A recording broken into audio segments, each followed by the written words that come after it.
Sup fans, welcome back to my channel. I almost said video there. And welcome to another quick and spoiler review. Yeah, I haven't done a video in a long time due to a while because of work, got back to work and trying to get accustomed to my new schedule that I have. But still, I want to bring you guys this nice quick spoiler free review of The Conjuring, The Devil Made Me Do It. Coming up right now. Hope you guys enjoy the show. All right guys, quiet on set. Scene 1, take 1. Action! Boom! Now, if you guys like this video, make sure you guys leave a like, comment, and subscribe. Make sure you share with friends, and also hit that bell for notifications because it helps the channel a lot. The Conjuring, The Devil Made Me Do It, or Conjuring 3, The Conjuring 3, it is directed by Michael Chavez, and it stars Vera Farmiga, Patrick Wilson, Sterling Jarens, hopefully I didn't butcher her name, Julian Hilliard, and Rurari O'Connor. Hopefully I didn't butcher his name. So The Conjuring, The Devil Made Me Do It, basically is a story of Ed and Lorraine Warren try to help out this guy named Arnie who basically is accused of murder. Well, it first starts off by Arnie, they help a little boy, they help him with an exorcism, and then he just transfers the demon. Basically, Arnie says, take me instead of him, and then, the demon just transfers itself out of the boy's body and into Arnie, and Arnie, well, of course, is basically possessed by a demon, and he kills someone, but he didn't really mean it, so he gets arrested, and basically, they accuse him of murder, but he says the devil made me do it, which is basically a well-known case, and I'll get to that in a minute. So basically, Ed and Lorraine Warren try to help him out to prove his innocence. Well, they discover that maybe the family may have been cursed. And that's as far as I'm gonna get to the plot synopsis. Let's get on to the review. I was actually a little cautious, but still excited that Michael Chavez was gonna take James Wan's place instead of, as a director instead of James Wan, because I love the first two Conjuring films. Actually, the Conjuring universe is still a pretty solid film to me, in my opinion. But I was still a little bit cautious because, I wasn't a huge fan of The Curse of La Llorona that Michael Chavez, made it. I believe that was his directorial debut. But I gotta say, I was actually pretty impressed. Michael Chavez actually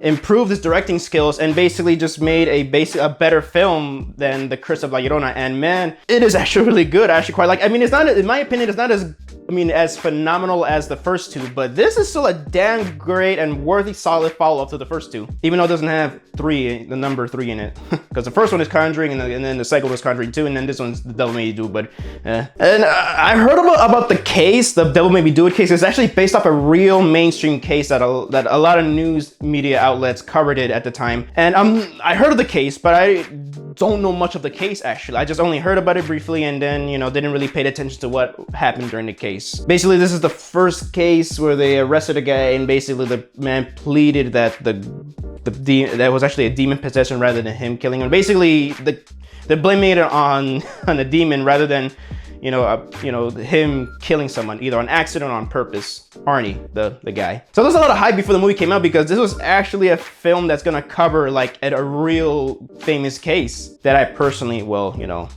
didn't really research before watching the movie. But yeah, now let's get on to back to the review. Let's just get on with one thing. I just love Ed and Lorraine Warren. That's what basically, they're the glue that holds the Conjuring universe together. Ed and Lorraine Warren, they're amazing. Vera Farmiga and Patrick Wilson had this phenomenal chemistry together, and man, they just show it like crazy. And it really brings me to tears because they really show, the dream couple that you want to be or you want to see in real life. And well, it's not that I'm not surrounded by dream couples, but still, you know what I mean.